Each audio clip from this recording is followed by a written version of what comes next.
അഗിസ് in കാന ഇൻദക ഖൈർ.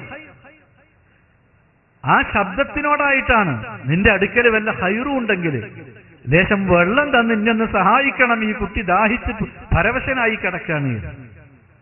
പിന്നെ ആ ശബ്ദത്തിന്റെ നേരെ തിരിഞ്ഞു നോക്കി.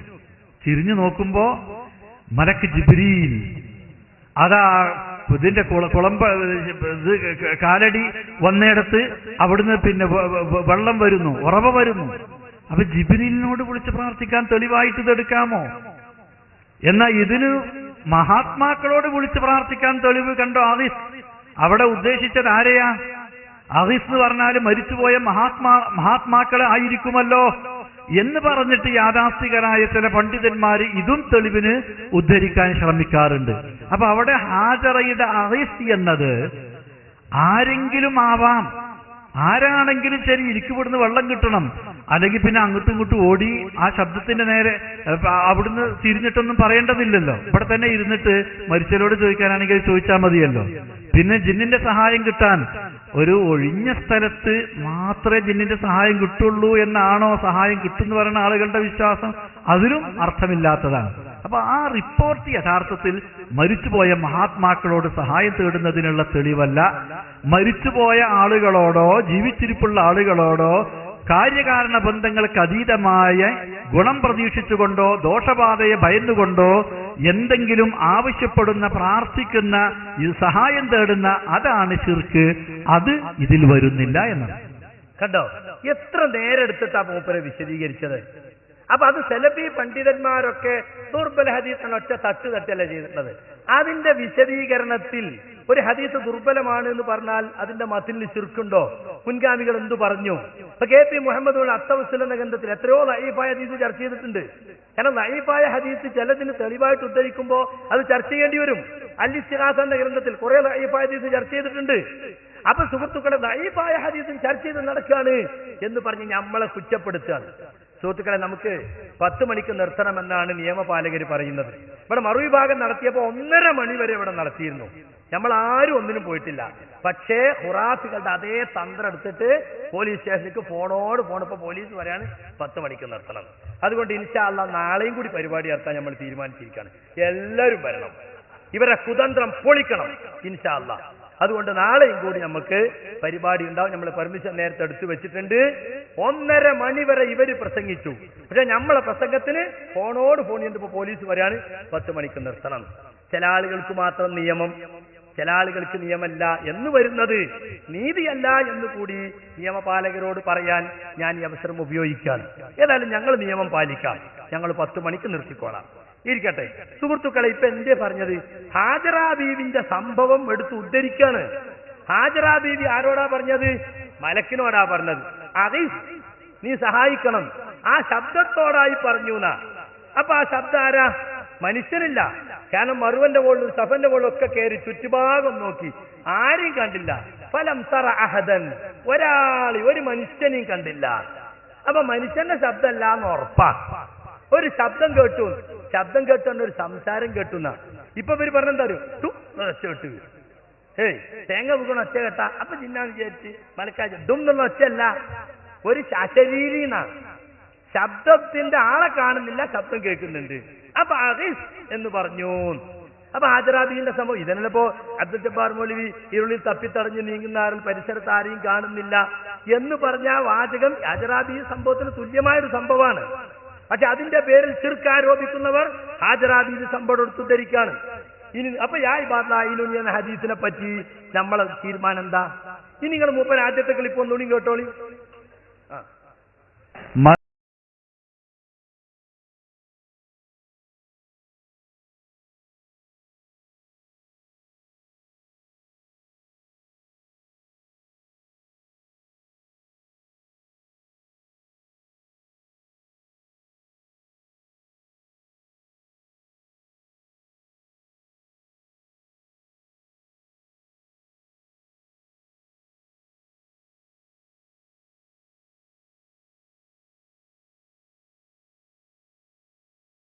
ശരിയായ ശൈത്താൻ കൂടിയപ്പോ മൂപ്പരിക്ക മനസ്സിലായില്ലേ? ഇങ്ങനെയുണ്ടോ? പാവനമായ ജാമിയന്റെ ക്യാമ്പസിൽ 12 ആരെയായി വെല്ലുവിളിക്കുന്നത്? ആരോ അവിടെ ഉണ്ടോ? അങ്ങോട്ട് അപ്പൊ സുഹൃത്തുക്കളെ ആരപ്പ കള്ള ഹദീസും പിടിച്ച് നടക്കണേ? ആരപ്പ അത്ര 20 മിനിറ്റ് ഇപ്പൊ വിശദീകരിച്ചത് അല്ലേ? നമ്മളിങ്ങനെ വിശദീകരിച്ചോ?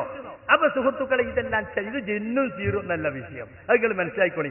ഇത് 2012 KNM ഇലക്ഷന് വേണ്ടി 2011 തുടങ്ങിയ ചർച്ചയാണ്.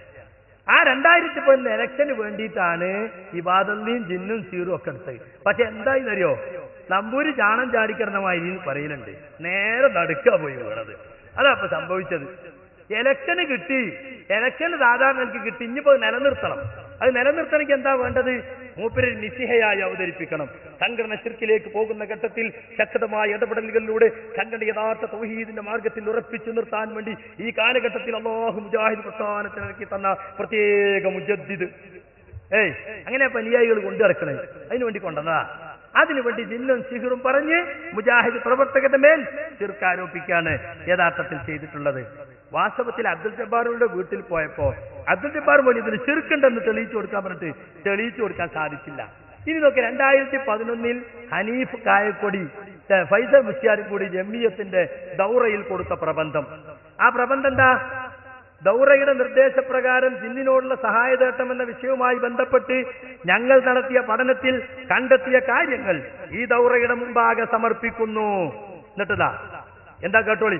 യാ ഇബാദുല്ലാഹിനൂനി എന്ന ഹദീസിന്റെ സനദിനെ കുറിച്ചുള്ള ദീർഘമായ ചർച്ചയ്ക്ക് ഇവിടെ മുതിരുന്നില്ല. ഈ ഹദീസ് ദുർബലമാണെന്നാണ് ഭൂരിപക്ഷം പണ്ഡിതന്മാരും അഭിപ്രായപ്പെടുന്നത്. സൂക്ഷ്മ പഠനത്തിന് ശൈഖ് നാസിറുദ്ദീൻ അൽബാനിയുടെ സിൽസിലത്തുൽ അഹാദീസുൽ ദഈഫ വായിക്കുക. അപ്പൊ സഹീഹ ദുർബലമാണെന്ന് ഭൂരിപക്ഷം പറയുന്നുണ്ട്. അത് ഹസനാണ്, സ്വീകാര്യ എന്നൊക്കെ പറഞ്ഞ ചിലരുണ്ട്.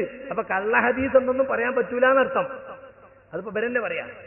2, ഈ ഹദീസ് സ്വീകാര്യമാണെങ്കിൽ പോലും, കണ്ടോ, മത്തില് ശിർക്കുണ്ട് ഇതിനെ പറയാൻ പാടില്ല. ഈ ഹദീസിന് ശിർക്കുണ്ട് സ്വീകാര്യമാണെങ്കിൽ പോലും എന്ന് പറയാൻ പറ്റുമോ? സ്വീകാര്യമാണെങ്കിൽ പോലും അല്ലാഹുവല്ലാത്തോടുള്ള പ്രാർത്ഥനയ്ക്ക് ഇത് തെളിവല്ല എന്ന് പണ്ഡിതന്മാർ വിശദീകരിക്കുകയും അതിനുള്ള ന്യായങ്ങളും തെളിവുകളും സമർപ്പിക്കുകയും ചെയ്തിട്ടുണ്ട്. 3, യാ ഇബാദല്ലാ എന്നതുകൊണ്ട് ഉദ്ദേശിക്കപ്പെടുന്നത് മലക്കുകളും ജിന്നുകളുമാണ് എന്നാണ് ഒരു വിഭാഗം പണ്ഡിതന്മാർ അഭിപ്രായപ്പെടുന്നത്. ഇപ്പൊ അനസും കൂട്ടരും പറഞ്ഞു നടക്കാൻ എന്താ അറിയോ, അത് മനുഷ്യനാണ് ഉദ്ദേശം. അപ്പൊ ഈ പണ്ഡിതന്മാർ പറഞ്ഞതോ, പിന്നെയോ നാം കാണുന്നില്ലെങ്കിലും അവയെ ഹാജറായി പരിഗണിക്കണമെന്നാണ് ഈ പണ്ഡിതന്മാരുടെ വീക്ഷണം. എന്നാൽ സൂക്ഷ്മവും പ്രമാണബദ്ധവുമായ അഭിപ്രായങ്ങൾ നാം നേരത്തെ വ്യക്തമാക്കിയുണ്ടായി. എന്താ വ്യക്തമാക്കിയത്? അത് ഗൈബിയാണ്. ഗൈബി എന്ന് പറഞ്ഞ അർത്ഥം എന്താ? ഇപ്പൊ പറയാണ് എന്തുകൊണ്ടാണ് അത് ശിർക്കായത്? ജിന്ന അഭൗതികാണ്. അപ്പൊ ജിന്ന അഭൗതികൻ 2011 വരെ ഭൗതിക. 2012 പ്രത്യേക ആയത്തറിയോ ജിന്ന അഭൗതികം? അഭൗതികം എന്ന് പണ്ടും നമ്മൾ പറയലുണ്ട്. ഏതർത്ഥത്തില്? ജിന്നുകളെ കുറിച്ച് നമുക്കുള്ള അറിവ് അത് ഖുർആൻ കൊണ്ടും സുന്നത്ത് കൊണ്ടും കിട്ടുന്ന അറിവാണ്. അതിൽ നമ്മളെ വക ഒരു നിഗമനത്തിനും പോകാൻ പാടില്ല. അതാണ് ജിന്ന അഭൗതികം എന്ന് പറഞ്ഞ അർത്ഥം. മലക്ക് അഭൗതികം എന്ന് പറഞ്ഞ അർത്ഥം. അതല്ലാതെ അള്ളാഹിനെ പോലെ കഴിവ്, കാര്യകാരണ ബന്ധങ്ങൾക്ക് അതീതമായി സഹായം ചെയ്യാനുള്ള കഴിവ്, ഉപദ്രവിക്കാനുള്ള കഴിവ് എന്ന അർത്ഥത്തിലല്ല. ഇനിയും കേട്ടോളൂ. ബസ്സാർ റിപ്പോർട്ട് ചെയ്തൊരു ഹദീസിന്റെ അടിസ്ഥാനത്തിൽ ഇബാദല്ലാ എന്നതുകൊണ്ട് ഉദ്ദേശിക്കപ്പെടുന്നത് മലക്കുകൾ മാത്രമാണെന്ന് അഭിപ്രായപ്പെട്ട പണ്ഡിതന്മാരും ഉണ്ട്. ശൈഖ് നാസിറുദ്ദീൻ അൽബാനിയെ പോലുള്ളവർ ഈ ഹദീസ് വിശദീകരിക്കുമ്പോൾ ജിന്നുകളോടുള്ള സഹായതത്വം ശിർക്കാണെന്ന് തന്നെ വ്യക്തമാക്കുന്നു. അപ്പോൾ മലക്കുകൾ പറഞ്ഞില്ല, ഉദ്ദേശം മലക്കുകളാണ്. ജിന്നെന്ന് വിചാരിച്ച ശിർക്കാവുന്ന അൽബാനി പറഞ്ഞു. അപ്പൊ മലക്കെന്ന് ഉദ്ദേശിച്ചാൽ ശിർക്കാവൂലെന്ന് അൽബാനി തന്നെ പറഞ്ഞിരുന്നു. ഇവിടെ സമ്മതിച്ചില്ലേ? എന്നിട്ട് ഇവിടെ കൊടുത്തിട്ടുണ്ട്. പക്ഷെ അടിവരട്ടത് എവിടുന്ന് കിട്ടുള്ളൂ? ഫലാ യജൂസു യുൽഹഖ ബിഹി. അപ്പുറത്തെ അടിവരല്ല. പക്ഷെ അത് വായിച്ചാൽ കൃത്യമായി മനസ്സിലാവും. ഇനിയും തീർന്നില്ല. ഒരാളൊരു മരുഭൂമിയിൽ ഒറ്റപ്പെട്ടു പോയാൽ നടത്തുന്ന ദിക്റിന്റെ ഭാഗമാണിത് എന്ന് ശൈഖ് സാലിഹ് ആലി ശൈഖിന്റെ അഭിപ്രായം കൂടി നാം ഇതോടൊപ്പം ചേർത്ത് വായിക്കുക. ഇത് സഹീഹാണെന്ന് പരിഗണിച്ചാൽ തന്നെ ഇത് അത്തരം സാഹചര്യങ്ങളിലേക്ക് മാത്രം പരിമിതവും ഹദീസിൽ വന്ന പദങ്ങളിൽ മാത്രം ഒതുങ്ങി നിൽക്കേണ്ടതുമാണെന്നാണ് പണ്ഡിതാഭിപ്രായം. കണ്ടോ? അപ്പൊ ലഈഫാണ് എന്ന് പറഞ്ഞ ആളുകൾ ഉണ്ടെങ്കിലും സഹീഹാണ് എന്ന നിലക്ക് മരുഭൂമിയിൽ ഒറ്റപ്പെട്ടു പോയാൽ ഒരു ദിക്റായിട്ട് പണ്ഡിതന്മാർ ഇത് പറഞ്ഞിട്ടുണ്ട്. 2011 ഡിസംബറിൽ എഴുതി കൊടുത്തത് മനസ്സിലാക്കണം. തീർന്നില്ല. അപ്പൊ സഹീഹാണെന്ന് പരിഗണിച്ചാൽ തന്നെ ആ പ്രത്യേക സ്ഥലത്ത് ദിക്റിന് അത് കുഴപ്പമില്ല. ദുർബലമായ ഒരു ഹദീസിന്റെ അടിസ്ഥാനത്തിൽ കർമ്മങ്ങൾ അനുഷ്ഠിക്കാൻ പാടില്ലെന്നത് കൊണ്ട് തന്നെ പണ്ഡിതന്മാർ നടത്തിയ അത്തരം ചർച്ചകളെ കേവലം വൈജ്ഞാനിക ചർച്ചകളായി മാത്രമാണ് നാം പരിഗണിക്കേണ്ടത്. ഹദീസ് ദഈഫാണ്. അതുകൊണ്ട് അവരുടെ ചർച്ച ഇൽമിയായ ഒരു ചർച്ചയാണ്. ആ ഇൽമിയായ ചർച്ചയിൽ തൗഹീദിന്റെ തത്വമുണ്ട്. മാത്രല്ല ഈ പ്രബന്ധത്തില് എന്താ പറഞ്ഞത്? ജിന്നിനോടുള്ള സഹായതട്ടം മുഴുവൻ ശിർക്കാന്ന് പറഞ്ഞോ? പറഞ്ഞില്ല. അവസാനിപ്പിക്കണേ കണ്ടോ? ജിന്നിനോടുള്ള സഹായതട്ടത്തിന്റെ വിശദീകരണമായി ഷെയ്ഖ് സാലിഹ് ആലി ഷെയ്ഖ് നടത്തിയ ഒരു പരാമർശം ശ്രദ്ധയിൽപ്പെടുത്തിക്കൊണ്ട് അവസാനിപ്പിക്കുന്നു. എന്തുകൊണ്ട്? അൽ ഇസ്തിആനതു ബിൽ ജിന്നി ഹറാമുൻ. ജിന്നിനോടുള്ള സഹായതട്ടം ഹറാമാണ്, ശിർക്കാണെന്നല്ല. സവാഉൻ കാനത് ഇസ്തിആനതൻ ബിൽ ജിന്നിയിൽ കാഫിർ അശൈത്താൻ അം ബിൽ ജിന്നിയിൽ മുസ്ലിം. മുസ്ലിം ജിന്നിനോടാണെങ്കിലും കാഫിർ ജിന്നിനോടാണെങ്കിലും അത് ഹറാമാണ്. അപ്പൊ ഇവിടെ വലിയ കുറ്റത. എന്താ ശിർക്കാന്നാണ് പറഞ്ഞ? എന്താ ഹറാമ്? ഇവിടെ എന്താ ശിർക്കാന്ന് പറഞ്ഞ? ശിർക്കാണെങ്കിൽ ശിർക്കാന്ന് പറയണം, ഹറാമായ ഹറാമെന്ന് പറയണം. കണ്ടോ? എന്താ തെളിവ്? നബി സല്ലല്ലാഹു അലൈഹി വസല്ലമയോ സഹാബത്തോ ഒരു ജിന്നിനോടും ഒരു സഹായവും തേടിയിട്ടില്ല. അതുകൊണ്ട് ജിന്നോട് സഹായം തേടുന്നത് ബിദ്അത്താണ്, ഹറാമാണ്. അത് പറഞ്ഞിട്ടാണ് ഈ പ്രബന്ധം അവസാനിപ്പിക്കുന്നത്. മാത്രമല്ല പ്രബന്ധത്തിന്റെ തുടക്കത്തിൽ പറഞ്ഞോ, പഠന വിധേയമാക്കിയ കാര്യങ്ങൾ ദുആവും അതിന്റെ പര്യായങ്ങളായി വരുന്ന ഇസ്തിആദത്ത്, ഇസ്തിഗാസത്ത്, ഇസ്തിആനത്ത് എന്നിവയും അല്ലാഹു അല്ലാത്ത ആരോടും മനുഷ്യൻ, മലക്ക്, ജിന്ന് നടത്താൻ പാടില്ല എന്ന വിഷയത്തിൽ പണ്ഡിതന്മാർക്കിടയിൽ അഭിപ്രായ വ്യത്യാസമില്ല. എന്താ പറഞ്ഞത്? ദുആന്റെ അർത്ഥത്തിലുള്ള ഇസ്തിആനത്ത്, ദുആന്റെ അർത്ഥത്തിലുള്ള ഇസ്തിആദത്ത് അത് മനുഷ്യനോടും മലക്കിനോടും ജിന്നിനോടും ഒന്നും പാടില്ല. ഇനി സുഹൃത്തുക്കളെ, നമുക്ക് നമ്മൾ അനസ് മൗലവിയുടെ ഒരു ക്ലിപ്പ് നോക്കാം.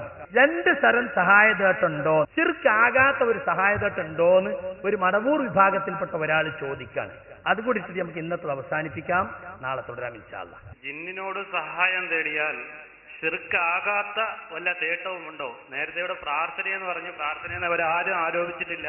ജിന്നിനോട് സഹായം തേടാമെന്നാണ് നിങ്ങൾ പറഞ്ഞതായിട്ട് പറഞ്ഞത്. ഞാൻ ചോദിച്ചത് ജിന്നിനോട് സഹായം ചോദിച്ചാൽ ശിർക്കാകാത്ത വല്ല തേട്ടവുമുണ്ടോ? നമുക്കൊരു മടവൂരിയോട് തന്നെ ചോദിച്ചു നോക്കാം. അത് ഞങ്ങളല്ലേ തീരുമാനം. നിങ്ങൾ ചോദ്യം ഞങ്ങൾ പറഞ്ഞ പോലെ ചോദിച്ചു.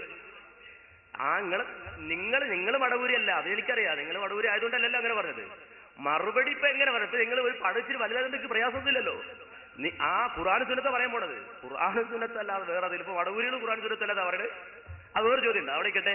അപ്പൊ ഏതായിരുന്നാലും അതിന് മറുപടി പല വിധത്തിലുണ്ട്. മറുപടി പല വിധത്തിൽ പറഞ്ഞുതരാ.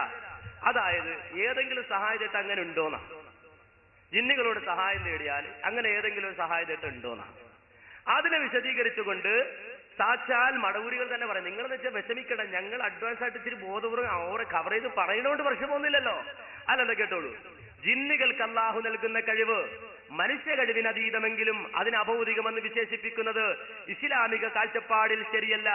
അഭൗതികമായ കഴിവ് എന്ന് നാം ഉദ്ദേശിക്കുമ്പോൾ ഉദ്ദേശിക്കുന്നത് അല്ലാഹു സൃഷ്ടികൾക്കാർക്കും നൽകാത്ത കഴിവാണ് എന്ന് പറഞ്ഞുകൊണ്ട് ജിന്നുകൾക്കുള്ള കഴിവിനെ സംബന്ധിച്ച ഒരു വിശദീകരണം. എന്നിട്ട് വീണ്ടും ഇതിൽ കാണാം, അതുപോലെ വിജനപ്രദേശത്തുണ്ടായേക്കാനിടയുള്ള ജിന്നുകളും മലക്കുകളും ഉൾപ്പെടെയുള്ള സൃഷ്ടികളോട് അവർക്ക് കഴിവ് നൽകപ്പെട്ട വിഷയത്തിൽ സഹായം ആവശ്യപ്പെട്ടാൽ അതും പ്രാർത്ഥനയാണെന്ന് പറയാവുന്നതല്ല.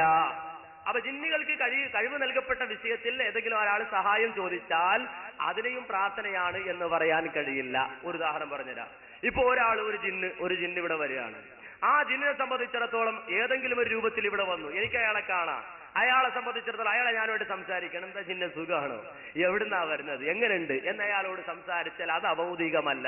അയാളെ സംബന്ധിച്ചിടത്തോളം അങ്ങനെ ചോദിച്ചതുകൊണ്ട് ശിർക്കാവുകയുമില്ല. അപ്പൊ ജിന്നിനോടുള്ള സഹായതട്ടത്തിൽ ശിർക്കല്ലാത്തതുണ്ട്. ഒരു ജിന്ന് ഏതെങ്കിലും രൂപത്തിൽ വന്നു, പാമ്പായിട്ടോ പട്ടിയായിട്ടോ പക്ഷിയായിട്ടോ പല രൂപത്തിലും വരുമല്ലോ. അങ്ങനെ വന്ന് അനസ് മൗലിക്ക് മുമ്പിൽ വന്ന്, അപ്പൊ അനസ് മൗലി എന്താ ജിന്ന് സുഖാണോ? ഇപ്പൊ അബ്ദുറഹ്മാൻ സലഫി ഇയാളെ പഠിപ്പിച്ചിരിക്കുന്നത് ഒരു ജിന്നാണെന്ന് മനസ്സിലാണെങ്കിൽ വഹയ് വേണമെന്നാണ്. ഇത് മൂപ്പർക്ക് വഹയുള്ള കാലത്ത് പറഞ്ഞാണ്, പിന്നെ വഹയ് നിലച്ചുപോയി. ഇനി മാത്രമല്ല, വിശുദ്ധ ഖുർആൻ തന്നെ പരിശോധിച്ചാൽ സുലൈമാൻ നബി അലൈഹി സ്വലാത്തു വസ്സലാം ജിന്നുകളോട് സംസാരിക്കുന്നു, ജിന്നുകളെ കൊണ്ട് പല പണി എടുപ്പിക്കുന്നു, ബന്നാവുകൾ ഉണ്ടായിരുന്നു എന്ന് മടവൂരികൾ തന്നെ സമ്മതിക്കുന്നുണ്ട്. വിശുദ്ധ ഖുർആനാണ്, ഞാൻ മടവൂരി ചേർത്തി പറയുമ്പോൾ നിങ്ങൾ തെറ്റിദ്ധരിക്കണ്ട. വിശുദ്ധ ഖുർആൻ തന്നെ പറയാണ് സുലൈമാൻ നബിയുടെ സന്നിധിയിൽ ജിന്നുകൾ ഉണ്ടായിരുന്നു, ആ ജിന്നുകളെ കൊണ്ട് സുലൈമാൻ നബി പണിയെടുപ്പിച്ചിരുന്നു എന്ന്. അപ്പൊ അധീനമാക്കി കൊടുത്തിട്ടല്ലേന്നാ? അപ്പൊ ജിന്നാണല്ലോ, സംഗതി മനുഷ്യനായില്ലല്ലോ. അധീനപ്പെടുത്തിയത് കൊണ്ട് മനുഷ്യനല്ലാതാകുന്നില്ല. ജിന്നായ രൂപത്തിൽ തന്നെ സുലൈമാൻ നബിയുടെ മുന്നിൽ ജിന്ന് വന്നിരുന്നു. ഇഫ്രീത്ത് അടക്കമുള്ളവരുണ്ട്. മഹാനായ സുലൈമാൻ നബി അലൈഹി സ്വലാം അവരെ കൊണ്ട് പണിയെടുപ്പിക്കുന്നു, അവര് പണിയെടുക്കുന്നു, സുലൈമാൻ നബി അവരുമായി സംസാരിക്കുന്നു. അത് ശിർക്കല്ല, അത് ശിർക്കാണെന്ന് പറയുക സാധ്യമല്ല. ഇനി ആ രൂപത്തിൽ ആരെങ്കിലും പറഞ്ഞെങ്കിൽ അത് ഖുർആനിന് വിരുദ്ധമാണ്. കണ്ടോ, ജിന്നിനോട് സംസാരിക്കാം, ജിന്നെ കൊണ്ട് പണിയെടുപ്പിക്കാം, അത് ശിർക്കല്ല. ശിർക്ക് എന്ന് പറഞ്ഞാൽ അത് ഖുർആനിന് വിരുദ്ധമാണ്. ഇന്നത്തെ വിചിന്തനത്തിൽ കണ്ടോ, ദുർമന്ത്രവാദ ചികിത്സകൾക്കായി പ്രമാണങ്ങളെ വളച്ചൊടിക്കരുത്. കേന്നം കോഴിക്കോട് എന്നിട്ട് പറയാ, ദുർബലമായ ഒരു ഹദീസിന്റെ മറ പിടിച്ച് ജിന്നിനോട് സംസാരിക്കുന്നതും സഹായങ്ങളെ പറ്റും ശിർക്കാവുകയില്ല എന്ന സക്കരിയ സലാഹിയുടെ വാദങ്ങൾ ദുർമന്ത്രവാദികളെ പ്രീതിപ്പെടുത്താൻ മാത്രമാണ്. സംസാരിച്ചാൽ ശിർക്കാകുന്നു പറഞ്ഞ ഖുർആനിനെതിരാണ് ആര് പറഞ്ഞത്? അനസ് മൗലവി പറഞ്ഞത്. സുലൈമാൻ നബിക്ക് സംസാരിച്ചില്ല, അത് ശിർക്കായോ? സുലൈമാൻ നബി ശിർക്ക് ചെയ്തോ? അപ്പൊ കീഴ്പ്പെടുത്തി കൊടുത്തില്ലേ? കീഴ്പ്പെടുത്തി കൊടുത്താൽ ജിന്നല്ലാണ്ടാവോ? കണ്ടോ? അപ്പൊ സുഹൃത്തുക്കളെ, ഇതാണ് വിഷയം. ഇൻഷാ അല്ലാഹ് ഇതിന്റെ ബാക്കി നിങ്ങൾക്ക് നാളെ കേൾപ്പിച്ചു തരാം. അപ്പൊ ശിർക്കാകാത്ത ഒരു സഹായ തേട്ടം ഉണ്ടെന്ന് മുജാഹിദുകൾ പണ്ടേ അംഗീകരിച്ചു പോന്നതാണ്. അതാണ് ഒപ്പിടാത്ത വിഷയം. അപ്പൊ ഒക്കെ ശിർക്കാതെന്ന് ഒപ്പിടാൻ പറഞ്ഞാൽ ഒപ്പിടാൻ പറ്റില്ല. അപ്പൊ നമ്മുടെ തൗഹീദ് തന്നെ മാറ്റേണ്ടി വരും. സുഹൃത്തുക്കളെ, പ്രാർത്ഥനയാകാത്ത സഹായതട്ടങ്ങളില്ലേ? ഇപ്പൊ ഞാൻ ചോദിക്കട്ടെ, ഇപ്പൊ കൊട്ടപ്പുറത്തോതി ആയത്ത് നിനക്കുമ്പ് നാം അയച്ച റസൂലുകളോട് ചോദിക്കുക. എന്താ ഖുറാഫികൾ പറയല്? കണ്ടോ, മരിച്ചുപോയ നബിമാരോട് ചോദിച്ചാൽ ശിർക്കാവുന്ന വഹാബി പറയുന്നത്. എന്നാൽ ഖുർആൻ ഇതാ പറയുന്നു, മരിച്ചുപോയ അമ്പിയാക്കളോട് ചോദിക്കുക. മേറാജിൽ വെച്ച് റസൂൽ ചോദിച്ചില്ലേ? ഇസ്രാ യാത്രയിൽ ചോദിച്ചില്ലേ? അപ്പൊ നബി ശിർക്ക് ചെയ്തോ വഹാബി? നമ്മളെന്താ മറുപടി കൊടുക്കുക? മുസ്ലിയാരെ, അത് മുമ്പിൽ ഹാളറായി പ്രവാചകന്മാർ അള്ളാഹ് ഹാളറാക്കിയപ്പോ അവരോട് നേർക്ക് നേരെ ചോദിച്ചതാണ്. അത് നമ്മൾ തർക്കത്തിലുള്ള ഇസ്തിഗാസയല്ല. എന്ന് മാത്രമല്ല, കൊട്ടപ്പുറത്ത് വെച്ച് ഇത്ര കൂടി ചോദിച്ചു ചെറിയ മുണ്ടം, മുസ്ലിയാരെ, നിങ്ങൾക്കൊരു മിഅ്റാജിന് ഓഫർ കിട്ടിയാൽ അവിടെ വെച്ച് പൂർവ്വകാല നബിമാരെ കണ്ടാൽ എന്താ മൂസാ നബിയെ സുഖാണോ, എന്താ നൂഹ് നബിയെ വർത്താനം എന്നൊക്കെ ചോദിച്ചാൽ അത് നമ്മൾ തർക്കത്തിലുള്ള വിഷയമല്ല എന്ന് കൊട്ടപ്പുറത്ത് വെച്ചവരെ പറയണ്ടായി. അപ്പൊ ജിന്നുകളോട് സഹായം ചോദിച്ച എന്ത് ചോദിച്ചാലും ശിർക്കാണെന്ന് ഒരു പുതിയ തീരുമാനം ജമിയത്തുൽ എടുത്തിട്ട് ലെറ്റർ പാഡും സീലും ഉപയോഗിച്ച് അടിച്ചേൽപ്പിച്ചാൽ ഇസ്ലാമിലെ തൗഹീദ് മാറുകയില്ല. അതുകൊണ്ട് സുഹൃത്തുക്കളെ, അതും ശിർക്കാണെന്ന് പറഞ്ഞ് ഒപ്പിടണമെന്ന് പറഞ്ഞാൽ അത് ശരിയല്ല. അതാണ് ഞാൻ ഒപ്പിടാത്ത വിഷയം. എന്താ ഇപ്പൊ ശിർക്കാണെന്ന് പറയാൻ പറ്റുമോ? ഒരു കാര്യം ശിർക്കോ കുഫറോ എന്ന് തീരുമാനിക്കാൻ അവകാശം അല്ലാഹുവിനാണ്. അല്ലാഹു സുബ്ഹാനഹു വ തആല ശിർക്കാണെന്ന് പറയാത്തൊന്ന് നമ്മൾ ശിർക്കാണെന്ന് പറഞ്ഞാൽ അല്ലാഹുവിന്റെ ഹുക്മിൽ കൈകടത്തലാണത്. അത് വമ്പിച്ച കുറ്റമാണ്. അല്ലാഹുവിന്റെ മേൽ അല്ലാഹു പറയാത്തത് പറയലാണത്. അത് വൻപാപങ്ങളിൽ പെട്ടതാണ്. അതുകൊണ്ട് ശിർക്കെന്ന് ഉറപ്പുള്ളതേ നമുക്ക് ശിർക്കെന്ന് പറയാവൂ. മദ്യപാനം ശിർക്കല്ല എന്ന് പറഞ്ഞാൽ മദ്യപിക്കാം എന്നാണോ? കളവ് നടത്തൽ ശിർക്കല്ല എന്ന് പറഞ്ഞാൽ കളവ് നടത്താം എന്നാണോ? വ്യഭിചാരം ശിർക്കല്ല എന്ന് പറഞ്ഞാൽ വ്യഭിചരിക്കാം എന്നാണോ? അല്ല. അപ്പൊ ശിർക്കാകാത്ത ഒരു കാര്യത്തെ ശിർക്കാണെന്ന് വാശി പിടിച്ചു പറയുന്നത് അതൊരിക്കലും ശരിയല്ല. അതുകൊണ്ട് സുഹൃത്തുക്കളെ, തെരഞ്ഞെടുപ്പ് വരുമ്പോ മാറുന്ന തൗഹീദല്ല നമ്മളെ തൗഹീദ്. നമ്മളെ തൗഹീദ് നമ്മൾ പണ്ടേ പറഞ്ഞതാണ്. അതുകൊണ്ട് സുഹൃത്തുക്കളെ, ഞാൻ അവസാനിപ്പിക്കുകയാണ്. നമുക്ക് ഒരുപാട് കാര്യങ്ങൾ ഇവിടെ പറയാനുണ്ട്. പക്ഷേ ഇവരുടെ ചില ആളുകള് നമ്മളെ ബുദ്ധിമുട്ടിച്ചത് കൊണ്ട്, ഖുറാഫികളെ പോലെ പെരുമാറിയത് കൊണ്ട് നമ്മുടെ പരിപാടിക്ക് ചില ആളുകൾക്കൊക്കെ അത് അലോസരാണ്. അല്ലെങ്കിൽ ഇപ്പൊ കേന്ദ്രമേര് പല സ്ഥലത്തും ചെയ്യണം എന്താ അറിയോ? പോകാൻ പാടില്ല. തൃശ്ശൂരിൽ ചെന്നപ്പോ നോട്ടീസ് എഴുതി ഒട്ടിച്ചിരിക്കുന്നു, ഇത് നമ്മുടെ പരിപാടിയല്ല, ഇതിനോട് സഹകരിക്കാൻ ഈ പ്രസ്ഥാനത്തിന് അനുഭാവികൾക്ക് പാടുള്ളതല്ല. പള്ളിയിൽ എഴുതി ഒട്ടിച്ചിരിക്കുക. വീടുകൾ തോറും നടന്ന് ക്യാമ്പയിൻ. ഖുറാഫികളില്ലേ, മുജാഹിദ് വയലുണ്ട്, ആരും പോകരുതെന്ന് മുസ്ലിയാരും സംഘവും വീടായ വീടൊക്കെ കയറി. ആ തരത്തിലുള്ള തരംതാഴ്ന്ന ഏർപ്പാട്. ഇവരൊക്കെ തെളിവുണ്ടെങ്കിൽ എന്തിനാ ബേജാറാകുന്നത്? ഞങ്ങൾ 1 മണി വരെ പ്രസക്തി നിങ്ങൾക്ക് എന്താ? അപ്പൊ തെളിവില്ല എന്നുള്ളതിന്റെ ഒന്നാമത്തെ തെളിവാത് മനസ്സിലായിക്കോളും. തെളിവുണ്ടെങ്കിൽ എന്തിനാ പോലീസ് സ്റ്റേഷനിലേക്ക് ഫോൺ ചെയ്തത്? തെളിവുണ്ടെങ്കിൽ എന്തിനാ ആളുകളോട് പോകരുതെന്ന് പറഞ്ഞത്? ഇതാ ഇപ്പൊ ഇതിന് ഭീഷണിയാണ്. കണ്ടോ, സംഘടനാ തീരുമാനങ്ങളും ആദർശ നിലപാടുകളും മുജാഹിദ് നേതൃത്വം വ്യക്തമാക്കിയിട്ടും അതിനെതിരെ വിമത ശബ്ദം പുറപ്പെടുവിക്കുകയും സംഘടനയും പുറത്താക്കപ്പെട്ട സഹായം നൽകുകയും ചെയ്യുന്നത് തികഞ്ഞ അച്ചടക്കരംഗലവും ധിക്കാരവുമാണെന്നും സംഘടന നോക്കി നിൽക്കാൻ കഴിയില്ലെന്നും TP ഓർമ്മിപ്പിച്ചു. ആളുകളെ ഭീഷണിപ്പെടുത്തുകയാണ്. അതുകൊണ്ട് ഞാൻ അവസാനിപ്പിക്കുകയാണ്. അല്ലാഹു സുബ്ഹാനഹു വ തആല നമ്മുടെ ഒരുമിച്ച് കൂടൽ ഒരു പുണ്യകർമ്മമായി സ്വീകരിക്കുമാറാകട്ടെ. ഇൻഷാ അല്ലാഹ് നാളെ മഗ്‌രിബിന് ശേഷം ഇതേപോലെ നമുക്ക് പരിപാടി ഉണ്ടായിരിക്കും. എല്ലാവരും സഹകരിക്കണം എന്നപേക്ഷിക്കുകയാണ്. നമുക്ക് ആരോടൊരു വിദ്വേഷമല്ല. നമുക്ക് ദീനിന്റെ കാര്യങ്ങൾ പറയണം എന്ന് മാത്രമേ ഉദ്ദേശമുള്ളൂ. അതുകൊണ്ട് എല്ലാവരും വരണം, പഠിക്കണം, മനസ്സിലാക്കണം എന്ന് അപേക്ഷിക്കുന്നു. വാഖദ് ദഅവാന അനിൽ ഹംദുലില്ലാഹി റബ്ബിൽ ആലമീൻ. അസ്സലാമു അലൈക്കും.